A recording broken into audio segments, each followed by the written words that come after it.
નમસ્કાર વિદ્યાર્થી મિત્રો, બધા જ વિદ્યાર્થી મિત્રોનું આજના આ વિડીયોમાં હાર્દિક સ્વાગત છે. સર્વ પ્રકારના વિઘ્ન બાધા દૂર કરનાર શ્રી વિઘ્નહર્તા શ્રી મહાગણપતિજીના શ્રી ચરણોમાં કોટી કોટી વંદન. વિદ્યા આપનાર માં સરસ્વતીજીના શ્રી ચરણોમાં કોટી કોટી વંદન કરી આજે આપણે હિન્દી જેમાં પ્રકરણ 3 સવૈયા એ પદ્યના રૂપમાં છે, એમાં શબ્દસહ સમજૂતી મેળવીશું. પદ્ય છે સવૈયે. લેખક છે रसखान. रसखान का जन्म सन 1548, निधन सन 1628. रसखान का असली नाम सैयद इब्राहिम था. उसका जन्म दिल्ली के एक संपन्न परिवार में हुआ था. गोस्वामी विठलनाथ जी से दीक्षा ग्रहण कर व्रज में रहकर कृष्ण भक्ति के पद लिखे. इस मुसलमान कवि की अनन्य कृष्ण भक्ति सराहनीय है. इनकी कविता में कृष्ण की रूप माधुरी, ब्रज महिमा और राधा कृष्ण की प्रेम लीलाओं का वर्णन हुआ है. उनकी भक्ति में प्रेम, श्रृंगार और सौंदर्य की त्रिवेणी बहती है. ब्रज भाषा का जैसा सरल, तरल, सरस, स्वच्छ और सजीव प्रयोग रसखान की कविता में मिलता है, वैसा बहुत कम कवियों में प्राप्त होता है. रसखान जैसे भक्त कवियों को लक्ष्य करके ही भारतेंदु हरिश्चंद्र ने कहा था, એ પણ હિન્દી સાહિત્યના મહાન કવિ છે, કે इन मुसलमान हरिजन पर કોટિક હિન્દુ વારીએ. કારણ કે રસખાન છે એ મુસલમાન ધર્મ પાળતા હોવા છતાં શ્રી કૃષ્ણ ભક્ત છે. પોતે કૃષ્ણના કેવા ભક્ત છે? અનન્ય ભક્ત. એટલા માટે એના માટે કહેવાનું છે કે મુસલમાન હરિજન પર કોટી હિન્દુ વારી. सुजान रसखान प्रेम वाटिका और रसखान रचनावली उनकी प्रसिद्ध रचनाएं हैं. यहाँ रसखान के 4 सवये लिए गए हैं. यहाँ એટલે કે જે પદ્ય આપેલું છે એ પદ્યની અંદર કવિ રસખાન છે એના 4 પદ્યના રૂપમાં સવૈયા જેને કહેવામાં આવે છે એ લેવામાં આવેલા છે. इनमें इनके सवैयों में कृष्ण ही नहीं, कृष्ण भूमि के प्रति अनन्य अनुरक्ति एवं समर्पण की भावना सजीव हुई है. कृष्ण की विविध लीलाओं का मनोहर वर्णन हुआ है. इन सवैयों में कृष्ण का धेनु चराना, बेनु बजाना, बेनु એટલે વેણુ बजाना, प्रेम रंग में रंगना और भंगिमाओं के साथ माधुर्यपूर्ण चित्रण हुआ है. कृष्ण के सामीप्य के लिए कवि लकुटी लेकर ग्वालों संग फिरने की बात करते हैं. शिक्षक छात्रों को बताते हैं कि एक मुसलमान कवि होते हुए भी रसखान कृष्ण भक्ति में લીન थे. જે પ્રસ્તુત એ ગાઈ શકાય એવા સવૈયા એટલે કે છંદના રૂપમાં છે, કે કવિ રસખાન કે હૃદયની અંદર પોતે કૃષ્ણ ભક્તિ કેવા કૃષ્ણના ભક્ત હતા, અદ્ભુત आकर्षण અને अपार श्रद्धा भावना। यहाँ रसखान के 4 सवये એટલે કે 4 पंक्ति છે એના અંદર પોતે કૃષ્ણના કેવા ભક્ત છે, કૃષ્ણ પ્રત્યે એને કેટલી લાગણી છે, अनन्य भावना स्पष्ट रूप में देखाय छे। रसखान कृष्ण की लीला भूमि और कृष्ण से जुड़ी हर छोटी बड़ी ना मात्र कृष्ण साथे नहीं, कृष्णनी जे जन्मभूमि छे एनी साथे संकळायेली नानी मोटी बधी ज वस्तु छे एनी समीप रही अने पोते कृष्ण छे एनुं सानिध्य मेळववा मांगे छे। श्री कृष्ण के संपर्क में रहने के लिए वे अपना सर्वस्व त्यागने के लिए तैयार हैं। वे व्रज में श्री कृष्ण की विभिन्न लीलाओं के जादू से अभिभूत है और कृष्ण के प्रति गोपियों के निश्चल एवं पवित्र प्रेम का भाव भरा वर्णन करते हैं।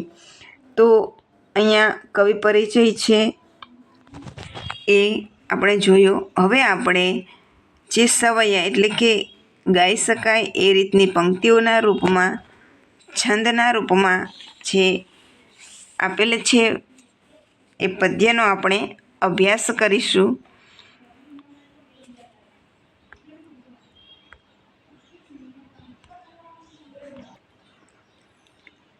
मानुष हो तो वही रस खान, बसो मेली गोकुल गांव के ग्वारन।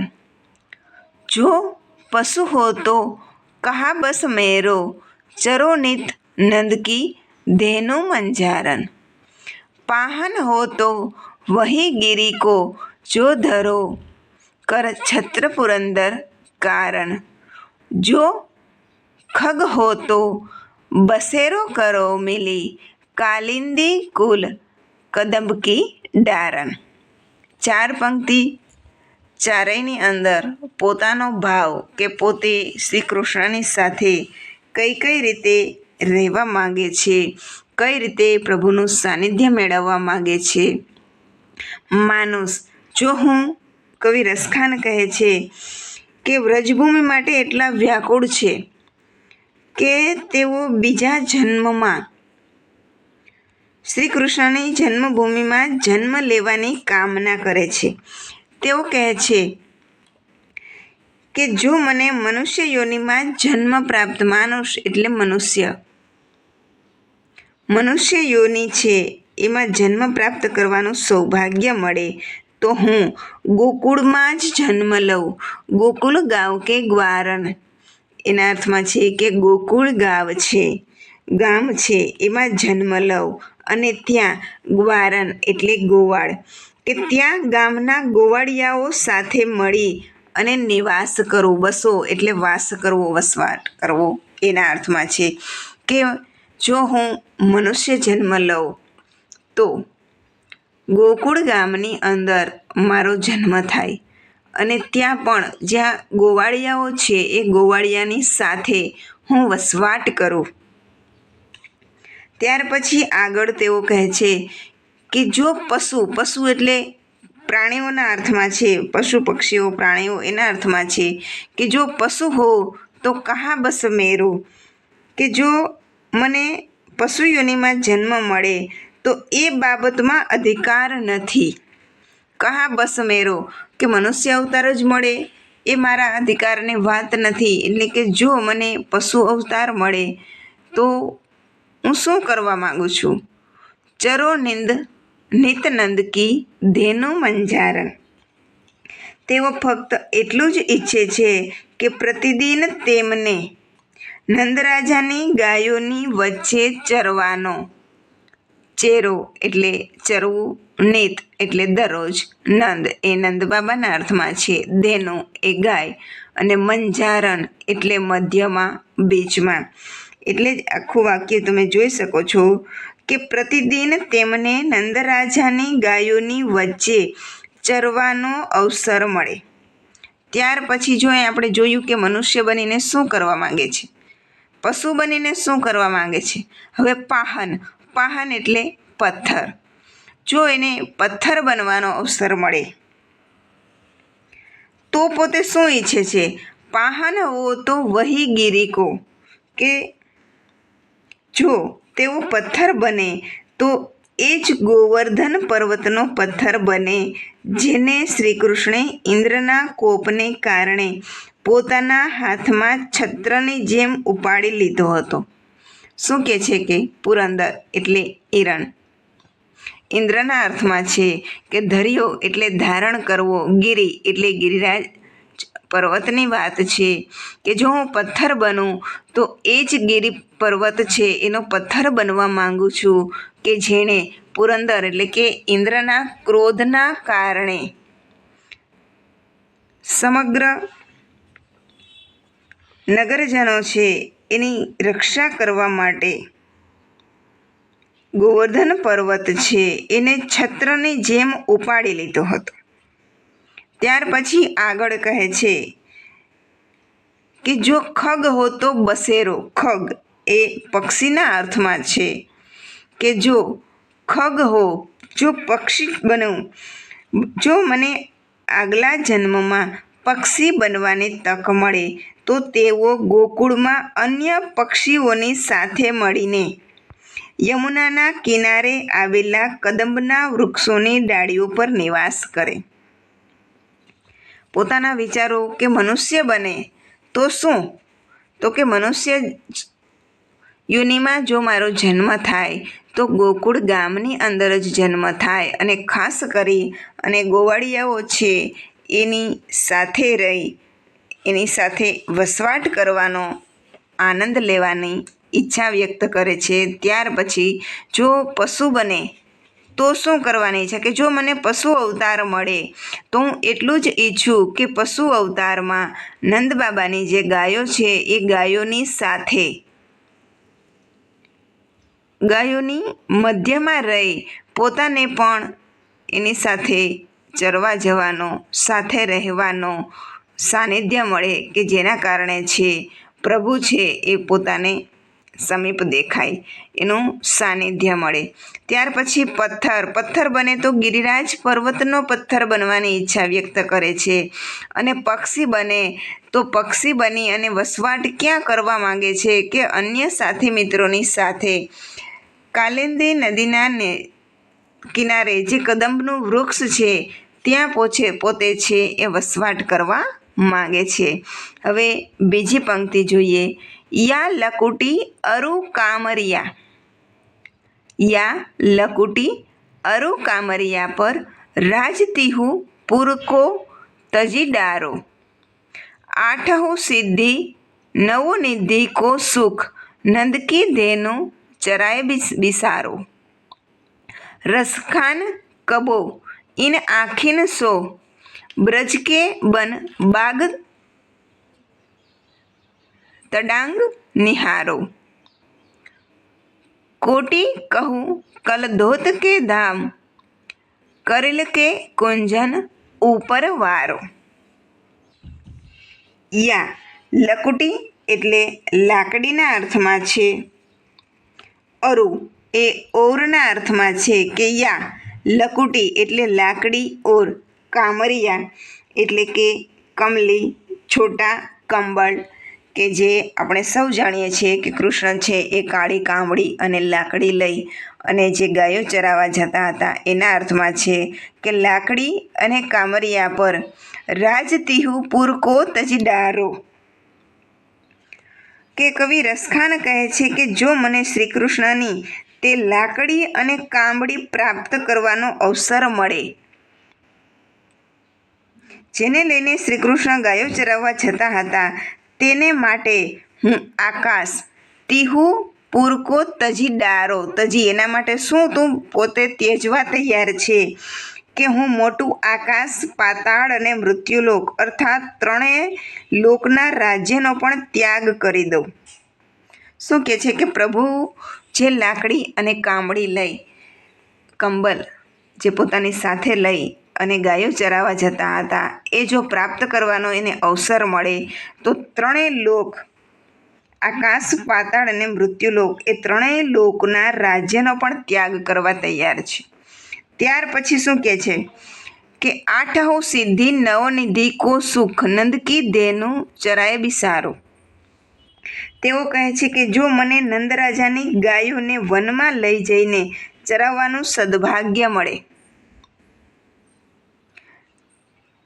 નંદરાજાની જે ગાયો છે એ ગાયોને ચરાવવાનું જો મને સદભાગ્ય મળે તો પોતે શું ત્યજવા તૈયાર છે?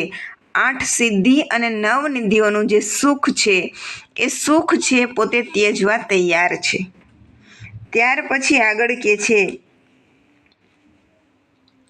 રસખાન કબો ઇન આખીન સો બ્રજ કે બન બાગ તડાગ નિહારો. તેઓ કહે છે કે મને ક્યારેક મારી આંખોથી વ્રજના વન કે મારી આ આંખોથી મને વ્રજનું જે વન છે ત્યાંના બાગ બગીચાઓ અને સરોવરોને જોવાનો અવસર મળે તો હું ત્યાં ઉગતી કાંટાળી ઝાડીઓના ઝુંડને પસંદ કરું અને તેમની તુલનામાં સોનાના કરોડો મહેલો કે મારી આંખોથી જ મને જો ત્યાંના જે વન છે, બાગ બગીચા છે, સરોવર છે એ બધું જોવાનો અવસર મળે તો હું ત્યાંની જે કાંટાળી વનસ્પતિઓ છે તેના પર વસવાટ કરવાનું પણ પસંદ કરી લઈશ. અને તેની તુલનામાં કોટી કહું કલ ધોત કે ધામ, તેની તુલનામાં સોનાના કરોડો મહેલો પોતે છે એ ત્યજી દેવા તૈયાર છે. અહીંયા વિદ્યાર્થી મિત્રો, કલધોત કે ધામ એટલે કે સોને કે રાજમહલ. ત્યાર પછી કોટી કહું તો કરોડો સોનાના મહેલો છે એ પણ પોતે ત્યજી દેવા તૈયાર છે જો એને કૃષ્ણ ભગવાનનું સાનિધ્ય મળે તો. ત્યાર પછી આગળ વાત કરે છે, જા દિન તે વહ નંદ કો છોરો યા બન धेनु ચરાઈ ગયો હે મોહિની તાનની ગોધન ગાઈ કે બેનું બજાઈ રીઝાઈ ગયો હે તાહી ધરી કછુટો ના સૌકે રસખાન હિયે મેં સમાઈ ગયો હે કોઉ ન કાહુ કી કાકી કરે શીઘ્રો બ્રજ બીર બિકાઈ ગયો હે. જા દિન તે વહ નંદ કો છોરો, જા દિન એટલે જ્યારથી, જે દિવસથી એના અર્થમાં છે. કવિ રસખાન કહે છે કે જ્યારથી નંદજીનો છોરો એ દીકરોના અર્થમાં છે, છોકરો દીકરો શ્રી કૃષ્ણ આ વનમાં ગાયો ચરાવીને ગયો છે. યા બન धेनु ચરાઈ ગયો હે, આ વનમાં ગાયો ચરાવી અને ગયો છે. અને પોતાની મોહિની તાનની ગોધન ગાય કે મોહિની એ મુરલીના અર્થમાં છે, પણ કેવી મોરલી? તો કે મનમોહક મોરલી. પોતાની મોરલીના મનમોહક સૂરથી તેમને પ્રસન્ન કરી ગયો છે. ત્યારથી તે લોકો પર એવો જાદુ કરી ગયો છે, તાહી ધરું કચ્છ ટોના શોકે, તાહી એટલે ત્યારથી સૌ લોકો ઉપર કંઈક જાદુ ટોના, કુછ ટોના શોકે એટલે કે કંઈ આપણે જાદુ ટોણા કરી ગયા હોય એવો સૌના હૃદયમાં વાસ કરી ગયો છે. રસખાન હિયે મેં સમાય ગયો હે એટલે કે મનમોહક મોરલીના સૂરથી તેમને પ્રસન્ન કરી ગયો છે. ત્યારથી તે લોકો પર એવો જાદુ કરી ગયો છે કે લોકોના હૃદયમાં વાસ કરી ગયો છે. ત્યારથી વ્રજમાં એવી સ્થિતિ થઈ ગઈ છે, કોઉ ન કાહુકી કાની કરે. ત્યારથી વ્રજની સ્થિતિ કેવી થઈ ગઈ છે કે કોઈ કોઈની પરવા જ કરતું નથી. કોઉ ન કાહુકી કાની એટલે પરવા, કોઈ જ કોઈની પરવાહ કરતું નથી. શીઘ્રો બ્રજ સમગ્ર, એમ લાગે છે કે સમગ્ર વ્રજવાસી નંદજીના દીકરા પર વારી ગયા છે. શીઘ્રો બ્રજ બીર બિકાઈ ગયો હે કે સમગ્ર વ્રજવાસીઓ છે એ નંદના છોકરા એટલે કે દીકરા ઉપર વારી ગયા છે. ત્યાર પછી આગળ મોર પંખા સિર ઉપર રાખી હો ગુંજકી માલ ગરે પહેરોગી ઓઢી પીતાંબર લે લકુટી બન ગોધન ગ્વારીન સંગ ફિરોગી ભાવ તો વોહી મેરો રસખાન સો તેરે કહે સબ સ્વાંગ ભરોગી પે મુરલી મુરલીધર કી અધરાન ધરી અધરાન ધરોગી. અહીંયા કવિ રસખાન કહેવા માગે છે કે મોર પંખા સિર ઉપર રાખ્યો. આપણે સૌ જાણીએ છીએ કે શ્રી કૃષ્ણ છે એને મોરપંખ છે એ અત્યંત પ્રિય છે. કવિ રસખાન શ્રી કૃષ્ણના પ્રત્યેના ગોપીઓના પ્રેમનું વર્ણન કરતાં કહે છે. જે છેલ્લી પંક્તિ છે એ 4 માર્કના પ્રશ્નમાં પણ તમને પૂછાઈ શકે છે. કૃષ્ણ પ્રત્યેનો જે ભાવ છે, ગોપીઓ કે પ્રેમ કો કિસ પ્રકાર પ્રકટ કિયા હૈ, કે કવિ રસખાન છે એને ગોપીઓના પ્રેમને કઈ રીતે પ્રકટ કર્યો છે એના રૂપમાં પ્રશ્ન પૂછાય તો આ પંક્તિનો જે સાર છે એ તમારે લખવાનો થાય કે કવિ રસખાન શ્રી કૃષ્ણના પ્રત્યેના ગોપીઓના પ્રેમનું વર્ણન કરતાં કહે છે કે ગોપીઓ શ્રી કૃષ્ણ માટે સંપૂર્ણ સ્વાંગ રચવા તૈયાર થયા છે.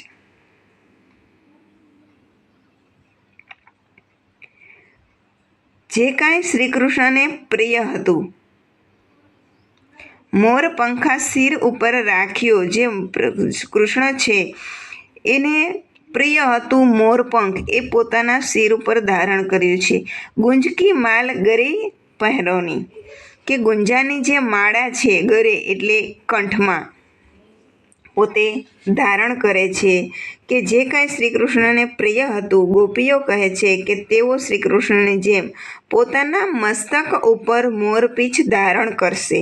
તેઓ પોતાના ગળામાં લાલ રંગની ગુંજા એટલે કે ચણોઠીની માળા ધારણ કરશે. ઓઢી પીતાંબર, તેઓ શ્રી કૃષ્ણનો વેશ ધારણ કરીને પીળા રંગના પીતાંબર વસ્ત્ર ઓઢીને અને પોતાના હાથમાં લે લકુટી બન, લે લકુટી એટલે લે એટલે ધારણ કરવી, લેવુંના અર્થમાં છે. લકુટી એટલે લાકડી, બન એ વનના અર્થમાં છે. કે પીળું પીતાંબર ઓઢી અને પોતાના હાથમાં ગાયોને ચરાવવા માટે લાકડી લઈને ગાયો ગોધન એટલે ગાયોનું ધણ અને ગ્વારીન એટલે ગોવાળિયાઓની સાથે લાકડી લઈને ગાયો અને ગોવાળિયાઓની સાથે વનમાં ભટકશે. ફિરોગી એટલે કે ફરવું, વનમાં સાથે ફરવું. ભાવ તો વોહી મેરો રસખાની, તેઓ કહે છે કે અમે અમારા શ્રી કૃષ્ણ માટે એમના સર્વરૂપ ધારણ કરીશું જે તેમને ગમતા હતા, પરંતુ તેઓ એક રૂપ ક્યારેય નહીં ધારણ કરે. ભાવ તો વોહી મેરો રસખાની સો તેરે કહે સબ સ્વાંગ ભરોગી, કે હે શ્રી કૃષ્ણ ભગવાન, તમને બધું જ જે પ્રિય છે એ અમે ધારણ કરશું, પરંતુ એક તમારી જે મુરલી છે, મનમોહક મોરલી છે, વાંસળી છે, એ અમે ક્યારેય ધારણ નહીં કરીએ, નહીં ધારણ કરે. જે કૃષ્ણ ધારણ કરતા હતા તેઓ કૃષ્ણની જેમ મોરલી વગાડશે નહીં. બધું જ સ્વાંગ રચવા તૈયાર છે, કૃષ્ણનો વેશ ધારણ કરવા તૈયાર છે, કૃષ્ણની જેમ ગાયો ચરાવવા તૈયાર છે, પરંતુ કૃષ્ણ જે વાંસળી વગાડે છે એ વાંસળી પોતે ધારણ કરવા તૈયાર નથી.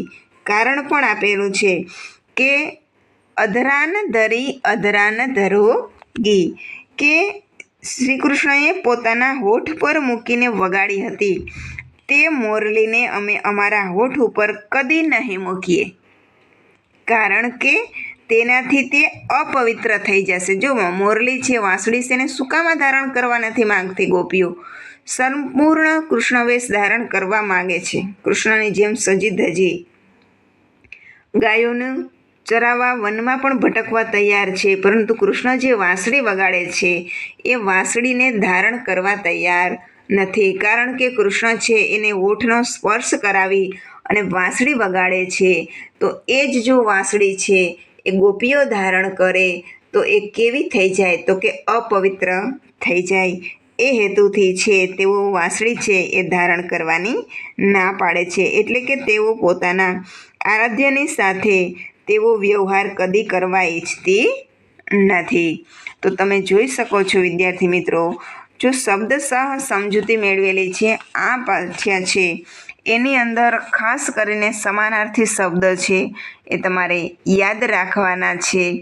માનુષ તો મનુષ્ય, બસો તો રહના એટલે કે વસવાટ કરવું, મંજારણ એટલે મધ્ય અથવા બીચ, પાહન એટલે પથ્થર, પુરંદર એટલે ઇન્દ્ર, કાલિંદી કુલ એટલે યમુના નદીના કિનારા, લકુટી એટલે લાઠી, કામરિયા તો કંબલ, તિહુ એટલે કે તીનો જે ત્રણેય લોક છે એના અર્થમાં એવું હતું, પૂર એટલે લોક, બિસરો એટલે ભૂલ જાય જેને આપણે વિસ્મરણ પણ કહીએ છીએ કે બિસરો એટલે ભૂલ જાય, કોટિક એટલે કરોડ, કરેલ એક કંટીલા વૃક્ષ, કલધોત કે ધામ, સોને કે રાજમહલ. ખાસ કરીને વિદ્યાર્થી મિત્રો આ પાઠની અંદર 4-5 વાક્યમાં પ્રશ્ન છે કે સ્ત્રીઓ પર क्या क्या व्रज की कृष्ण की मुरली का व्रज की स्त्रियों पर क्या क्या प्रभाव पड़ा, रसखान ने श्री कृष्ण के प्रति गोपियों के प्रेम को किस प्रकार प्रकट किया. એ પ્રશ્ન છે એ મોસ્ટ આઈએમપી છે. અને ત્યાર પછી ખાસ કરીને એક વાક્યના જે પ્રશ્ન હોય, विधान पूर्ण कीजिए, रिक्त स्थानों की पूर्ति कीजिए. અને એક પંક્તિ આવે છે માનુષ હો તો વહી રસખાન, એ તમને છે આશય સ્પષ્ટ કરો એમાં પણ પૂછી શકે. તો જો શબ્દસહ સમજૂતી મેળવેલી હોય, સમજેલું હોય, વિચારેલું હોય તો પરીક્ષામાં છે એ વ્યવસ્થિત આવડી જાય છે અને આપણું પરિણામ છે એ પણ ખૂબ જ સરસ આવે છે. ફરી એકવાર રિવાઇન્ડ કરી વિડીયો જોઈ લેવો જેથી આખું કાવ્ય પંક્તિ છે એ શબ્દસહ સમજૂતી 2 વખત સાંભળવાથી વધારે સરળતાથી સમજાઈ જાય છે. વિદ્યાર્થી મિત્રો, મારા આ વિડીયોને લાઈક કરજો, ચેનલને સબસ્ક્રાઈબ કરજો અને તમારા સાથે મિત્રો સાથે અવશ્ય શેર કરજો. ફરી મળીશું આવતા વિડીયોમાં. ત્યાં સુધી જય શ્રી ગણેશ.